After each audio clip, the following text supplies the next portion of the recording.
Welcome back to another episode of What's the Vibe with Katie and Amy.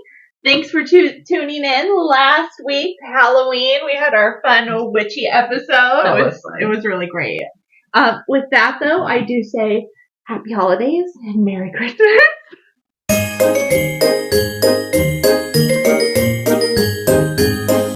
Because I'm so excited.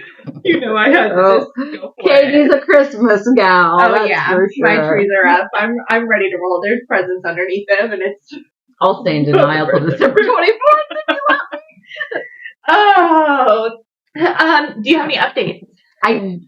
Yes, I do. Oh, it's part of what my vibe is. Oh, okay. Yeah, because it's kind of a long one. What's the vibe then? Okay, so my vibe is updates. Okay. Then I'm going to get into healing, energy, juju,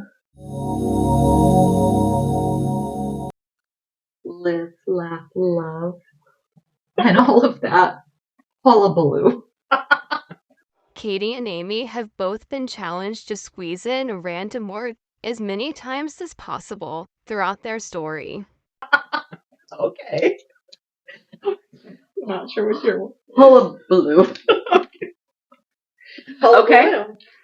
So before I get into the vibe that I really brought this week, which was just the healing and the energy and all of that, I'm going to give you an update from an episode we did 7 months ago. That's wild. Can you believe in 3 months we're going to have been doing this for a year? I know. I'm proud of us. Yeah. We stuck with it.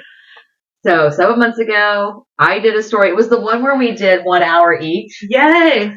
And mine was titled Herb Homicide. Oh. So it's go back 7 months ago, watch it if you haven't. I went into detail about Herb Baumeister's childhood upbringing, his weird mannequins, his peeing on everything. But I just wanted to read you really quick. This is information from the Indianapolis Star, dated October 17th of this year, 2023. Okay. Less than a month ago. Yeah. So new updates are still happening on this, dude. That's wild. This says the Hamilton County coroner has identified the remains of a victim believed slain by Herbert Baumeister at Fox Hollow Farm. More than 3 decades ago, Alan Livingston of Indianapolis, who went missing when he was 27 years old in August of 1993, was identified using DNA samples at the Indiana State Police Lab. County Coroner Jeff Jellison said Livingston was the first victim to be identified since the office in a batch of 44 samples to state police roughly 18 months ago. His family was also the first to send in a sample. Aww. So they had a feeling. I do have a picture of him we can share. Okay. Police have linked Baumeister to 8 victims found on an 18-acre Fox Hollow farm. I didn't realize it was that big. I didn't either. It's off of 150th Street, 5th Street. Sorry, I can't talk. Off of 156th Street and the Monon Trail in Westfield. They were among the remains of an estimated 25 people found in June of 1996. Mostly young gay men. Police suspect Baumeister lured from the Indianapolis bars to the property before killing them, which you can hear all about that if you go back to that episode. Yes. So they are still finding and identifying. That's so crazy. That's so cool, though, that technology has gotten that far, that they're able to keep bringing, peace to those families. Closure. Mm-hmm. I know. I would want to know. Just let me know. Was that him or wasn't him? Right. So I'm glad they had the DNA to send and got those answers. So more to come. I'm going to keep following it, see, because they've sent 44 samples. Let's see if we can get some more people identified. Yeah. That was a good whittle update.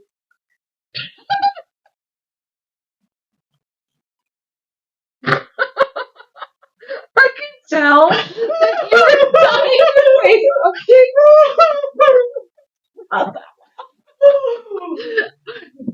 Yeah.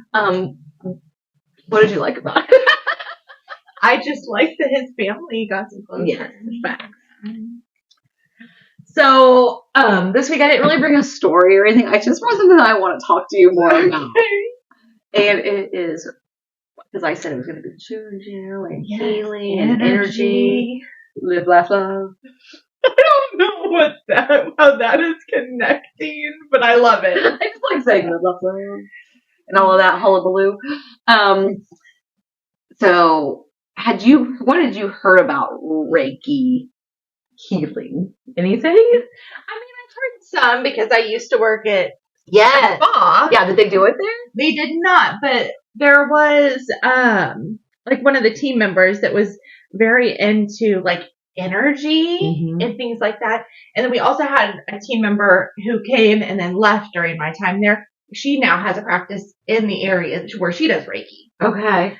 So I know a little bit about it, but not enough to be convinced of anything. Or to educate. Or to have experienced it. I want somebody to educate me on it, so I've gone into a deep dive. And I'm surprised I haven't done it before. Really? I love like thinking about energy. Yes. And because I really do believe somebody can walk into a room and influence the entire room. Oh, absolutely. Just by walking in it. Yeah. And so I went on, I've watched some YouTube videos on people getting Reiki. Oh. And so now I really just have this. This is from the This is from the healthclevelandclinic.org. Okay. That was a little mistake, but you fixed it. Just a little mistake. But I was watching this YouTube video, and I want you to do this and tell me if this is what they were doing. And so I started doing it too, and I convinced myself I could be. Okay. So take your hands like this, and then push in, and see if you can start to feel resistance from the energy. I can't. I swear I can. I do feel like I feel something. Yeah. Part of me is wondering. Were you shooting at doing a touchdown? Part of me wonders though if it is all in your head. I know. If you think about it, sometimes if you're sick at work and then say I have a cough, it kind of gets into your head. You're I'm sick. Oh, now I'm sick too. But having somebody tell you to do this, it's like, do I? I know. Do I? Well, that's the exact argument. People say it's just hullabaloo. Oh, that's the word they use. They usually say that. Yeah. It's not real. That's a bunch of hullabaloo.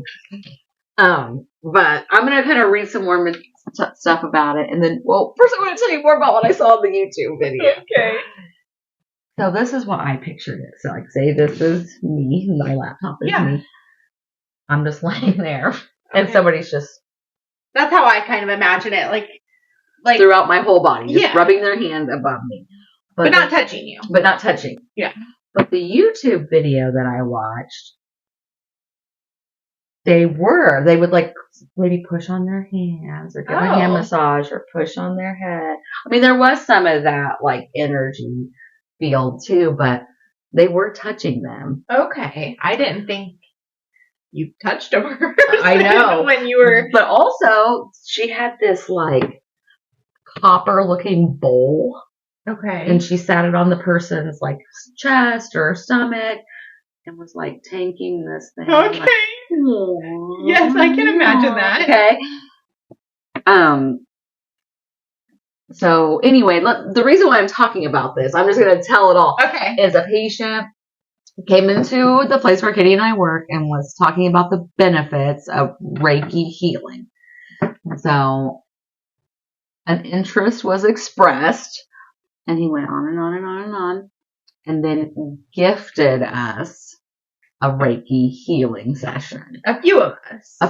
Yeah, not just us. But so I'm going to go next week. So I'll give an update on the next episode. If you're here. If it's just Katie sitting in the chair, you'll know it was a setup and I was murdered. I'll be in all black, dabbing the tears from my eyes. That would be terrible. What's the vibe, Amy? Yes. So I'm going to tell you a little bit about it, and then maybe we can dissect it or kind of see what we think. Reiki is an energy healing technique that promotes relaxation, reduces stress and anxiety through gentle touch. So there is touch. Okay. Reiki practitioners use their hands to deliver energy to your body. I feel like I'm starting to relax just talking about it. Ooh. Improving the flow and balance of your energy to support healing. Okay. I'm going to butcher these next words, but I'm going to do my best. Mikao Usei You're already panicking. developed Reiki in the early 1900s, deriving the term from the Japanese words rei, meaning universal, and ki, which refers to the vital life force energy that flows through all living things. Now, Reiki is used all over the world, including in hospitals and hospices, to complement other forms of health treatment. Okay. Reiki aids in healing by helping people become energetically balanced, physically, emotionally, mentally, and spiritually. Interesting. I am still a little bit of a skeptic. Okay. But I'm not necessarily against it. Yeah. I don't think, but I can't wait to experience it. And like, is she going to talk to me? right. Is there just going to be this silence? And then I know I've got some bad juju stuck to me. So is she going to be like, oh my God. Is she going to go running for the hills? I know. All right. So I'm going to tell you about the health benefits of Reiki. No, I'm not. That's okay. I didn't want to know about him anyways. I was a little bit over it. Just kidding.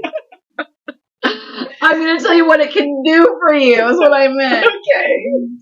It can bring on a meditative state, foster tissue and bone healing after energy or surgery. Okay.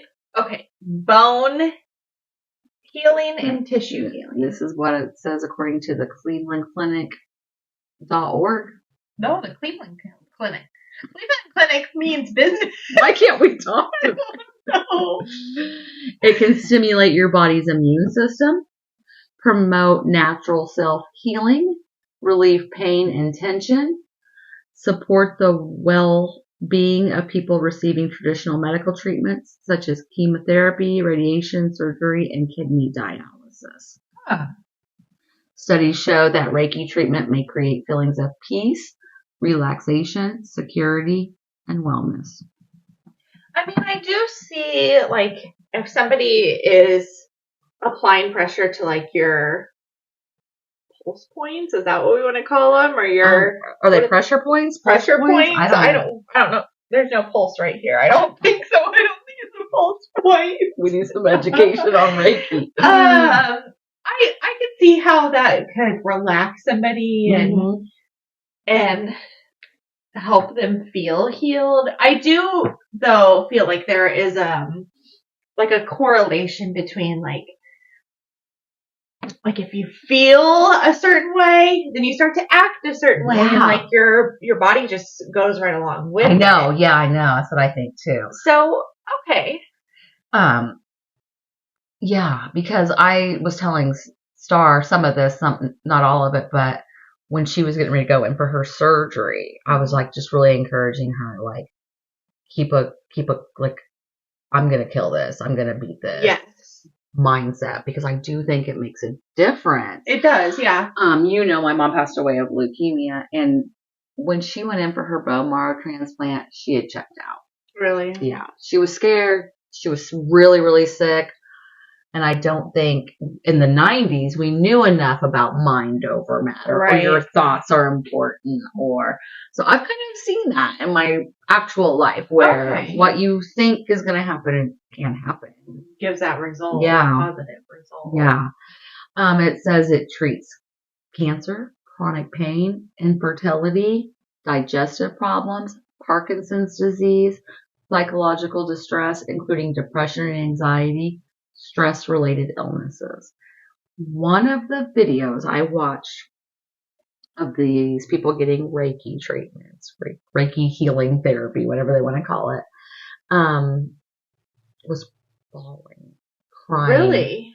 Katie, I'm so scared that I'm going to start What? crying. I would be mortified. It's like therapy, but without the words. I mean, if you start bawling, just let it happen. Yeah, I'm going to. I'm going to. Just keep it going. So how does it work? This is all according to the Cleveland Clinic. This is what I want to know, how it works. Yeah. Because is it just a mind thing, or like are there energies? Well, let me tell you. Okay. Reiki practitioners act as a conduit between you and the sources of the universal life force energy. Okay. The energy flows through the practitioner's hands to you. The patient determines the energy flow from the practitioner's hands by taking only what they need.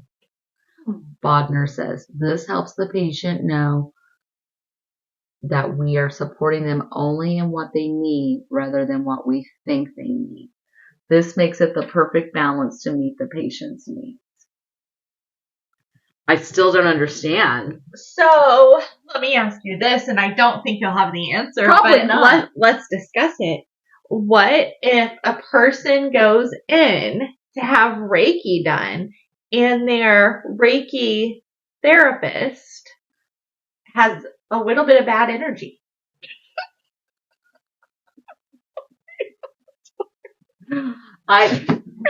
Then are they transferring you the bad energy? Oh, gosh. If I walked in and got a bad vibe, that'd be terrible.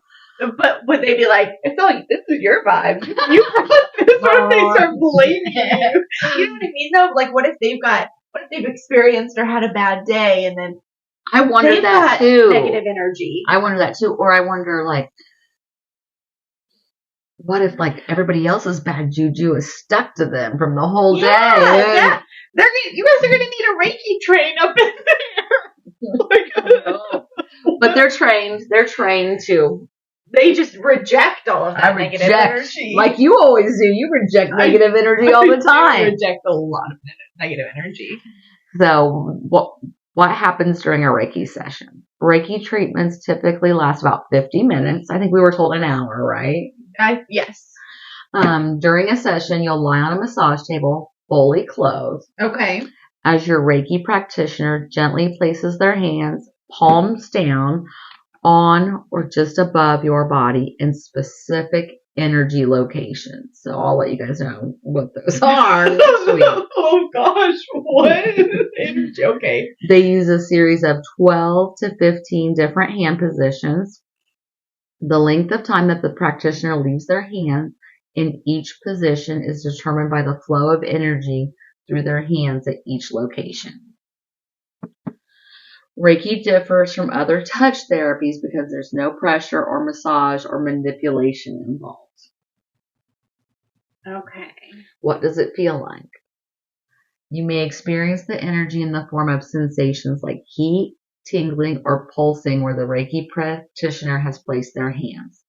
Sometimes people feel sensations moving through their body, while other people do not perceive any change at all.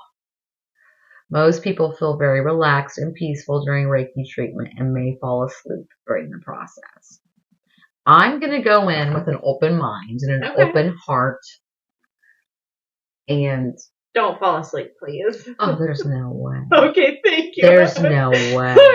I need you to be relaxed but on high alert. Absolutely. Okay. Like, even if I'm with someone I know and they're like driving and they'll say, hell no. I'm watching you. I want to know what's going on at all times. So there's no way I could fall asleep. But I could maybe fall asleep in a tanning bed. Not that I go to tanning beds, but like where you're alone and feel not with somebody in the room with me. Thank you. No way. Are you going to do it after I do it? I'm undecided. Okay. I am undecided. I am still a little skeptical. Sorry. But I am interested to hear how it goes. I know you think it's all hullabaloo. Not entirely. Okay. That's good. I do believe in it a little bit. Did you call and speak with this person? I did. And they were kind and real? realistic. They sounded real. I'm Killing you. If you know, you know. Yeah. And you confirmed where you were going. Mm-mm. Oh. I have it on the card. On the gift card. On the gift card. Okay. But I do have an interesting thing to show you on those gift cards when we're back at work next week, because there was a business card, a brochure, and a gift card, and there were 2 different numbers. So if something happens to me, I just want you all to know how much this podcast has meant to me. But I'm going. If we don't make it to a year, I'm going to be ticked. I've made it this long alive and with some very reckless behavior. So if Reiki takes me out, I'm going to be ticked. I went to go get a massage over here by the movie theater. And there was a huge language barrier. And she's just like, points to the room. And then I'm like, get undressed. Oh. She was just like, so I didn't know what to do. What did you do? I got undressed. I was like, woo! We're doing a massage in here. We used to say, you can disrobe to your comfort level. I want somebody to tell me, like, just your underwear. Get in there. No, it was always up to you. We would always use like exact verbiage. To your comfort level. Okay. Some people stay fully clothed and would get like a full like massage, and some people would be completely naked. Huh. Yeah. So, okay, I'm excited to hear about your little adventure, and I can't wait to hear if it works. I'm on a journey I have had some, like Jazz at Work says, I have had some bad juju lately. Just like some bad luck, some bad energy. So, what if Reiki turns me all the way around? Oh my gosh, what if you come in as a brand new person? I know. And you had a negative ounce of energy in you. I know a lot of people swear by it, so. Okay, well, let me know. Let the Vibe Tribe know how it goes. You've been missing out on Reiki or not. Yeah. All right, well, what is your vibe? My vibe is a lot different. Oh. My vibe is doing the right thing. Equality. Okay. My vibe is true crime. The 60s. And somebody call 911. Shorty fire on the dance floor. Okay. First it almost got past me. I love trying to put like little things in here to where I know you'll just take off with them. It's my favorite. You know we're together. Like Katie knows I will make a song out of anything, and if there's an opportunity, I'm gonna sing it. Absolutely. So I'm wondering if you've heard of this story. Okay.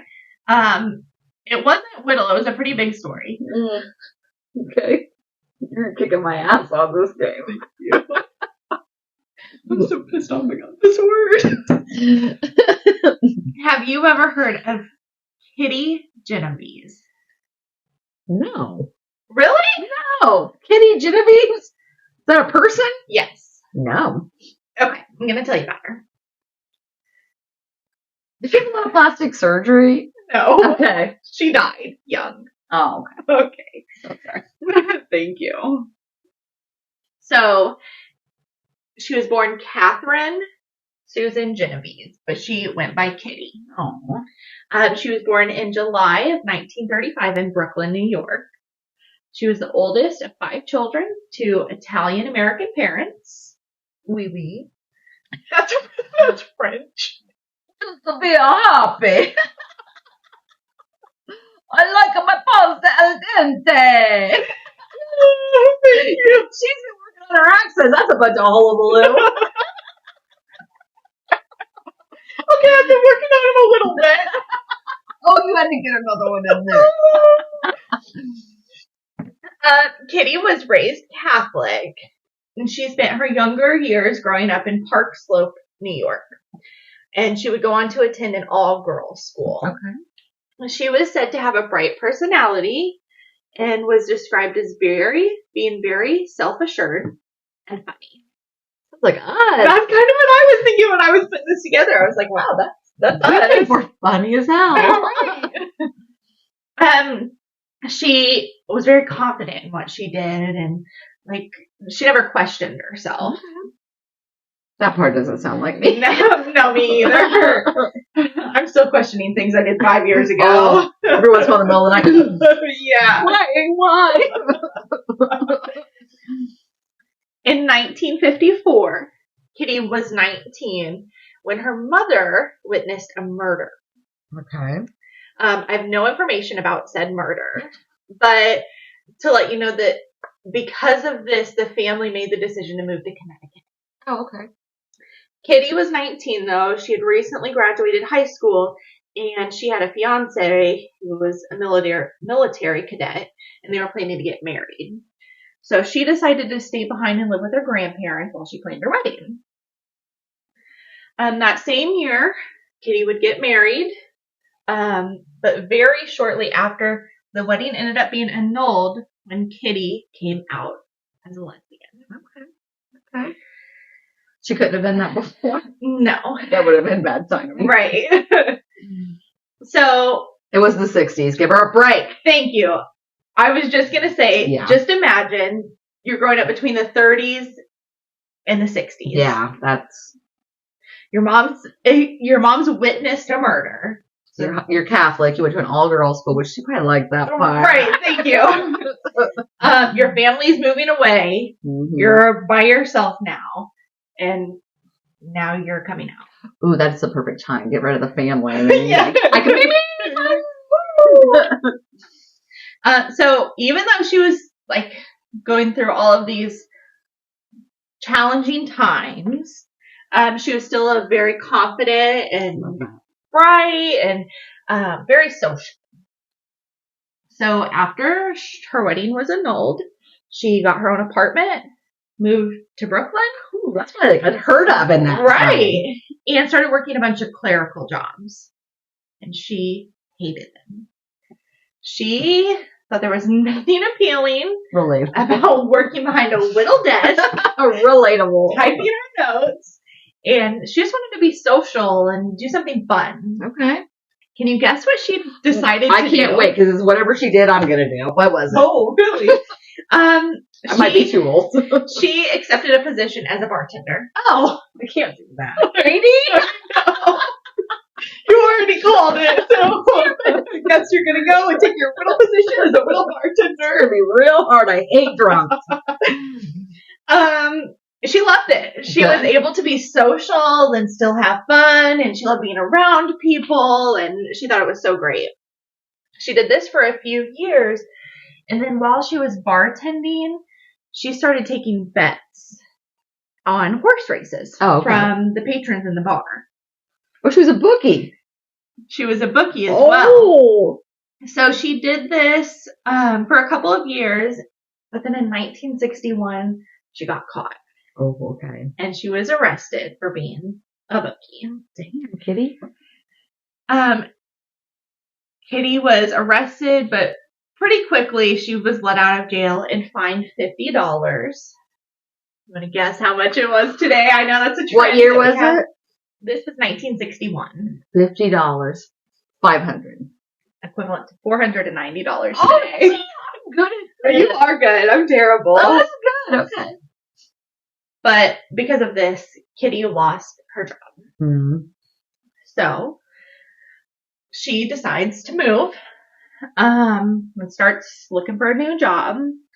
And she begins dating this girl named Mary Ann. So Mary Ann and her find an apartment in Queens and start renting it together as roommates, is what she told most people. But some people knew, including her family.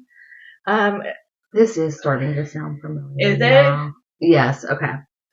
Her relationship with her parents wasn't the best. They were civil, but they didn't approve of her having a girlfriend. She wasn't even allowed to step foot into their apartment. Oh, I know. Her and Mary Ann, they lived in a quiet neighborhood. It was safe. I read a couple of articles that said it wasn't uncommon to leave their front doors unlocked. Yeah. So in New York, in Queens, New York. Yeah. So they're living together, and Kitty gets another job at a bar. And this time, the bar owner is out a lot. So she quickly is the manager. Okay. She's managing this bar. And she was working a lot. Her dream was to open a little Italian restaurant. So she was working as many double shifts as she could. It's a big dream for a little lady. It really is. No hullabaloo for her. No. Now we're just switching.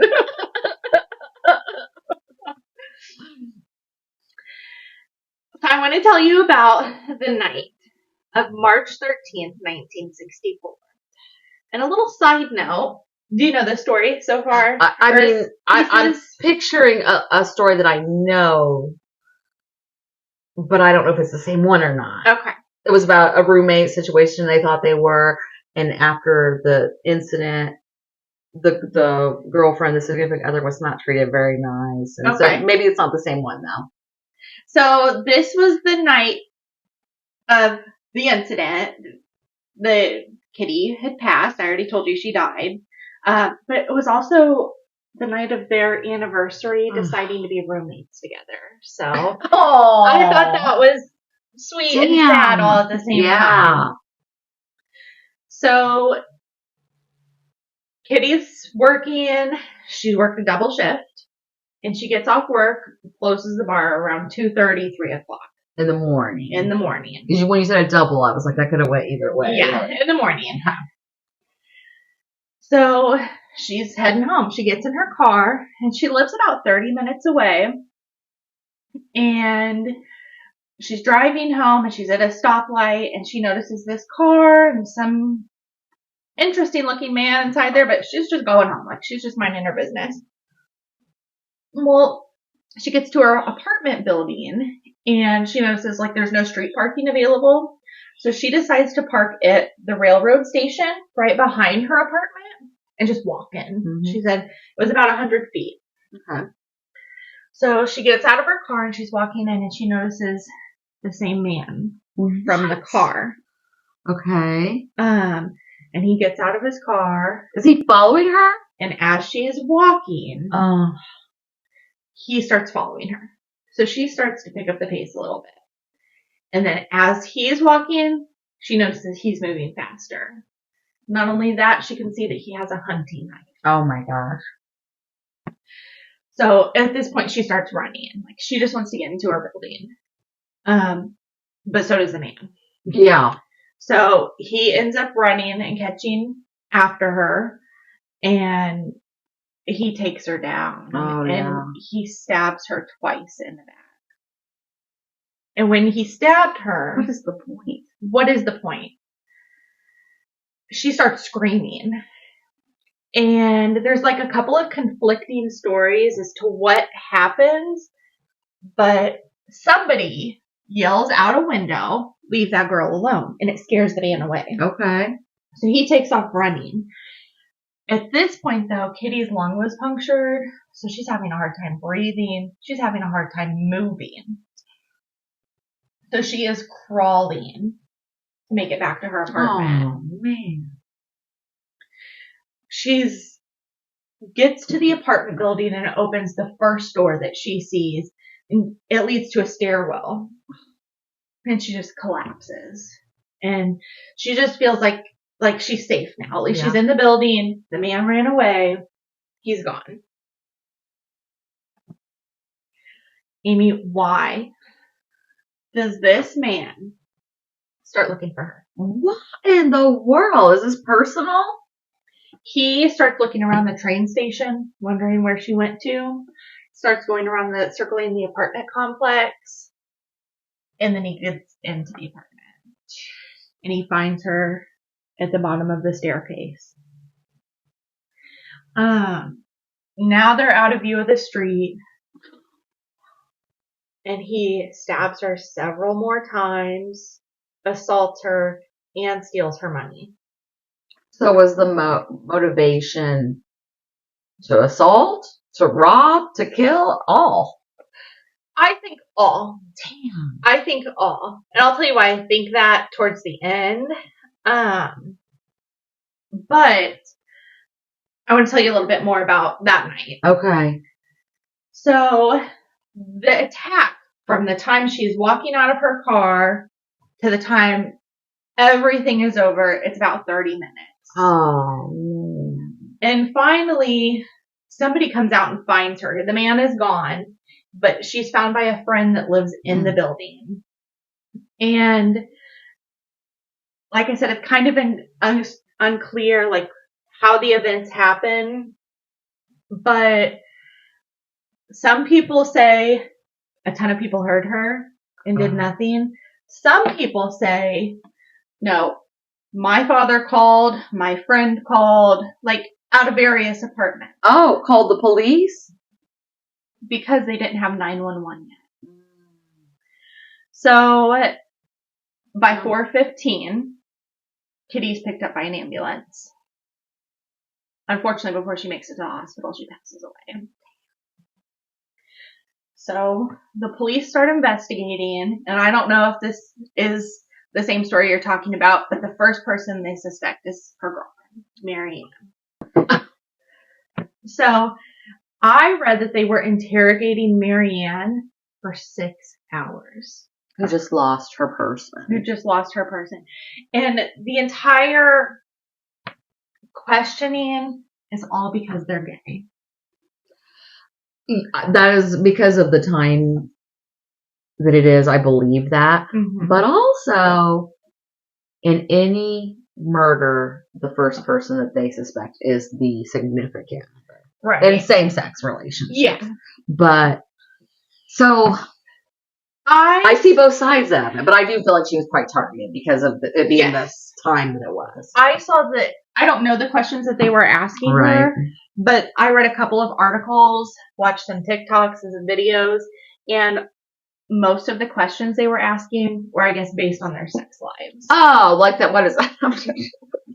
Being murdered. Oh, they were just getting their kicks. Basically. So, 6 days go by. They're not really anywhere with their case. Honestly, it's not really a big priority to them because she was gay. I did see that in a couple of articles. Like, people were treated different back then. So it's still not where it needs to be, but it's not. But it is better. It is much better than I mean, we're still in the time where it was a mental illness, right? So yeah. So it's March 19th. It's been 6 days, and a man has been arrested for a suspected robbery. Okay. His name is Winston Mosley. Now, I don't know why or what made this man snap, but during questioning about the robbery, he very quickly just confesses to the assault, robbery, and the murder of Kitty and 2 other women. What? One of them. I mean, I'm glad he did, but that's weird. Right? I wish I could tell what, like, because there had to have been something in the interview that set him off. Like, he just knew he was going away, so he might as well just. It makes me think too, which I'm always like, because I just listened to a podcast the other day about how rough the Chicago police were. Okay. In the 30s, 40s, 50s, and 60s. They would just beat the hell out of you. Right. Until you so. I mean, yeah, maybe. Maybe they were just kicking his ass and he was like, fine, I'll tell you everything. And I did see, like a mugshot, and I read a couple of things, which I'll tell you about later, but he was a man of color. So, I mean, if that was the case, he could have very well been scared. I thought you were going to say black guy. No. He wasn't made up. So, yeah, he admitted to not only murdering Kitty, but 2 other women. People. One being just 15. Oh. His motive that he told the police, well, there was a couple of. So at first he said he just wanted to kill a woman. He'd already killed a couple of women, and to him, women were just easy because they don't fight back as much. On the night of Kitty's death, his wife was working as a registered nurse, and he decided, I've got to go and just. You'll kill somebody. Mm-hmm. So it wasn't anything personal. It wasn't she wasn't targeted. I think she was just in the wrong place at the wrong time. She was out alone late at night. Yeah. Oh. Some psychiatric exams on Winston, because I told you she was stabbed almost, at the end of her life, and then he assaulted her, said that he was a necrophile. I don't know how you say it. How do you say it? I should have researched that. It's necrophile or necrophiliac. Yeah, sure. He was that. Disgusting. Right. How do you learn that you're that? You know what I mean? Well, he had some psychiatric exams done. He didn't self-diagnose. No, I mean, he was a little crazy, but I don't think he was that crazy. That means that you like having sex with dead things. Yes. How does one like this? What I'm in the mood for? A little ice cold, Kitty. Oh, God. I don't know, and I don't want to know. Sick. So, a couple of other things that I read that were his motive, and then I'm going to tell you a little bit about the trial and where he is now. Now? Yes. The man's gonna be 100. Okay, sorry. Okay, not now, but what happened to the little guy? And now bring him out. He's our next guest. Sorry. So I was reading. Spoiler alert: he goes to jail. Okay, good. Yeah, he confessed. So, good. But I read an article today that said there was a woman who actually was writing letters to prisoners and exchanged a couple of letters with him, and he told her that it was a robbery gone wrong. Which, of course, there's no way, based off of the actual events that happened, it was a robbery gone wrong. What really went wrong was when you got your penis out. Come on, that's not a robbery gone wrong. Right. Yeah. So, Winston was charged with the murder of Kitty, and the trial began that June. So just a couple months later. Quick. He pleaded not guilty by reason of insanity. The jury deliberated for 7 hours before they delivered a guilty verdict. On June 15th of 1964, he was sentenced to death. The wheels of justice used to be much faster. Yes, they did. And when they did this, I guess the courtroom just erupted in cheers and applause, and they were so happy that was his sentence. And he was just emotionless. Like, he wasn't scared. He wasn't sorry. But he was in shock. Probably. Damn.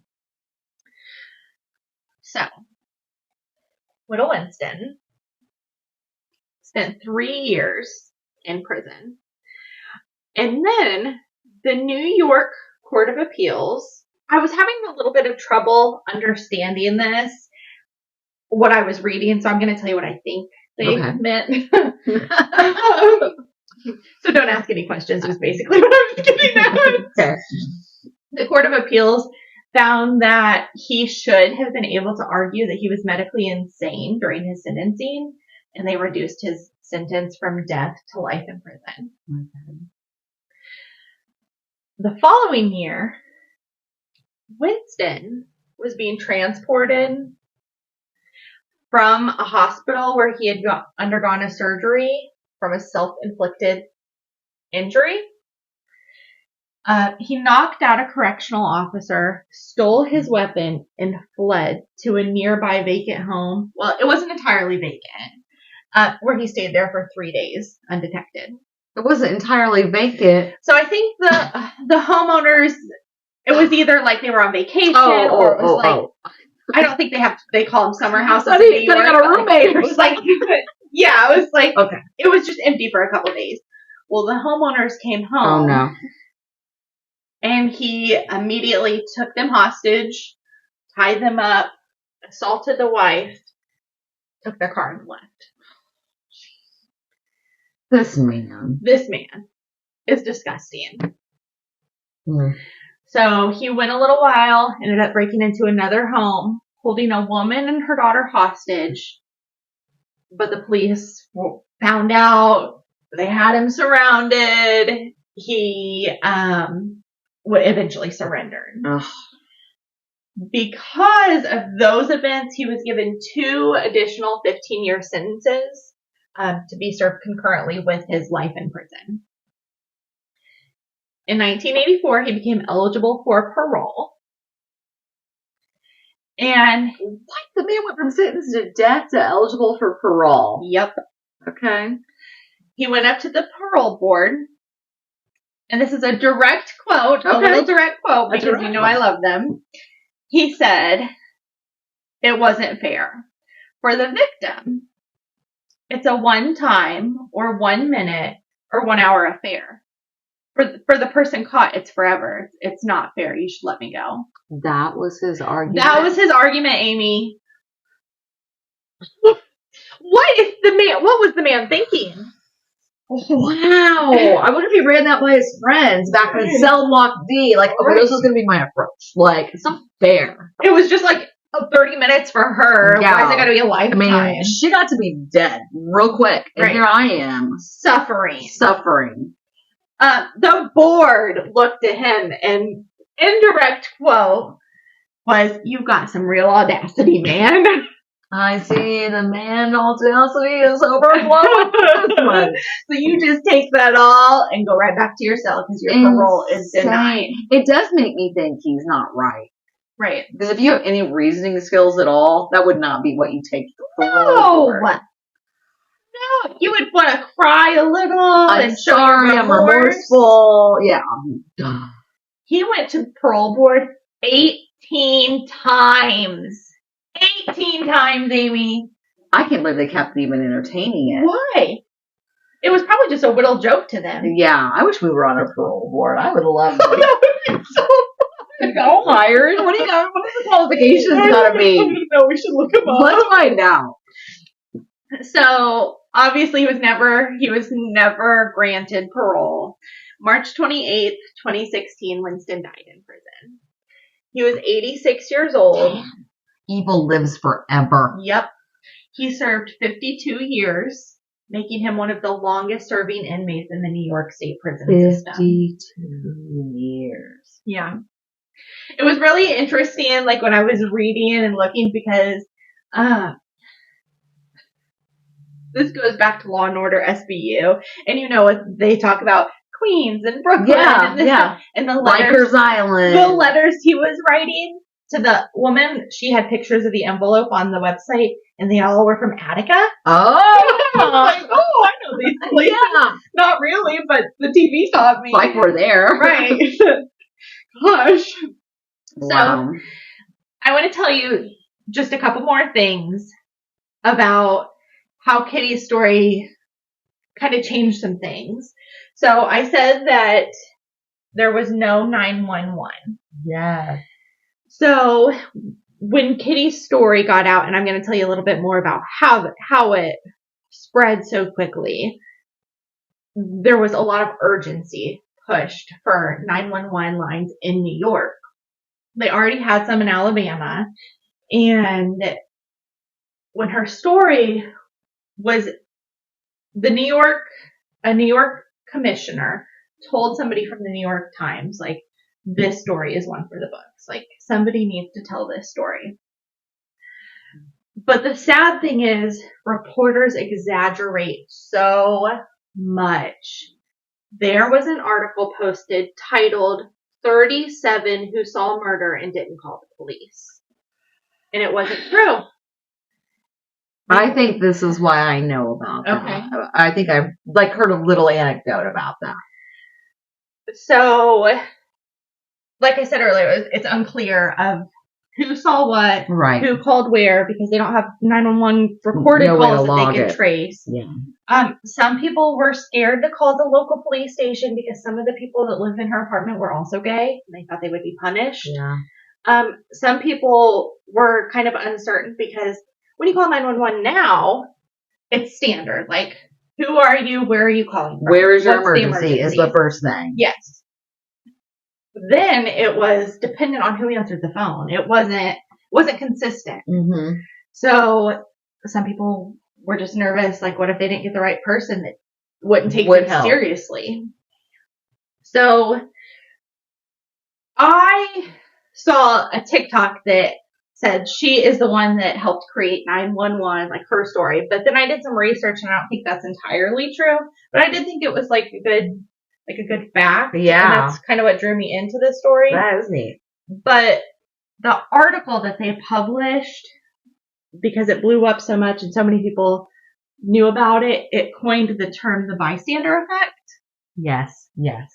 And it went on and like was written into psychology books and things like that. And I mean, there's been so many like TV shows and movies and books and even songs written about Kitty's story and about the bystander effect. So I thought that was really interesting. That is interesting. Yeah. The bystander effect is real. It is real. It is real. That's why they say, in an emergency to be like, you call 911, you do this or that. But I need to research when exactly did 911 become universal across, because I can remember it being the late 80s. Really? And we had a fire in our backyard and my mom being like, call the fire department. Oh. And it was not 911. So I read a little bit about 911 online, but I was primarily focusing on Kitty's story, so I didn't do a lot. But fires were the reason that 911 even started, I read. And I thought I saw it was 1967 that federally 911 was a thing. But that's interesting to me. I don't know. Now I'm wondering if my little true. County. No, I remember my mom spouting off the phone number 765. Really? Yeah, and I was like, how the hell she know that? You got to know the emergency number. Yeah, I guess. At that time you did. Now it's just 911. Mm-hmm. So that was my story about Kitty. I started researching it. I was like, oh, bright girl. Her mom saw a murder, and then I saw she came out as gay. What? That's unheard of for the 60s. Mm-hmm. And then just like all of these things, but I mean, she was a cool person. Cool. She made an impact. The 60s, yeah. So it stinks it cost her her life, but right.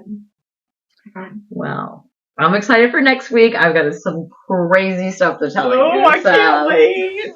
All right. Well, thank you guys so much. Keep watching, share with your friends, and keep vibing.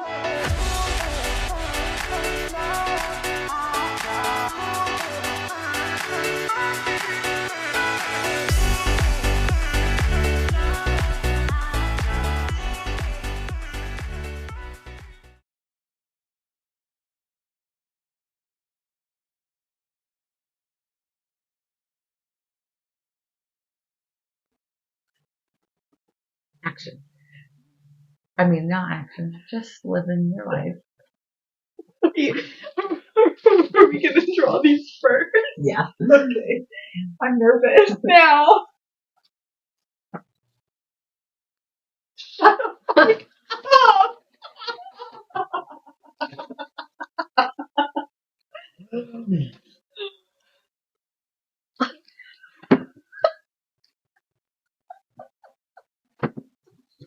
Do we tell each other or do we just go for it? We're just going to go for it.